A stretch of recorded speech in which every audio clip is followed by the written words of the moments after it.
Good morning সবাইকে। আবার আজকে সব কাজ সেরে আমি চলে এসেছি ছাদ বাগানে।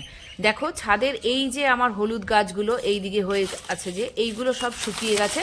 আজকে আমি এইগুলোর থেকে হলুদ তুলবো, আর আমার এই কাজে সাহায্য করছে আমার কর্তামশাই। কর্তামশাই একমাত্র ভরসা আমার বাগানের কাজের।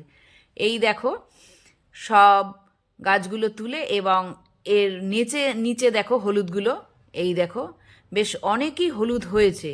এই হলুদগুলো কিন্তু আমি তুলে নিয়ে সকালবেলা এর রস করে আমরা দুজনেই কিন্তু নিম পাতা দিয়ে, আমরা কারি পাতা দিয়ে এই রস, হলুদের রস কিন্তু খাই। এবার বেশ অনেকগুলোই হলুদ হয়েছে। এইগুলোকে ভাবছি আমি এবার সেদ্ধ করে তারপরে শুকিয়ে তারপরে মিলে ভাঙিয়ে নিয়ে আসবো।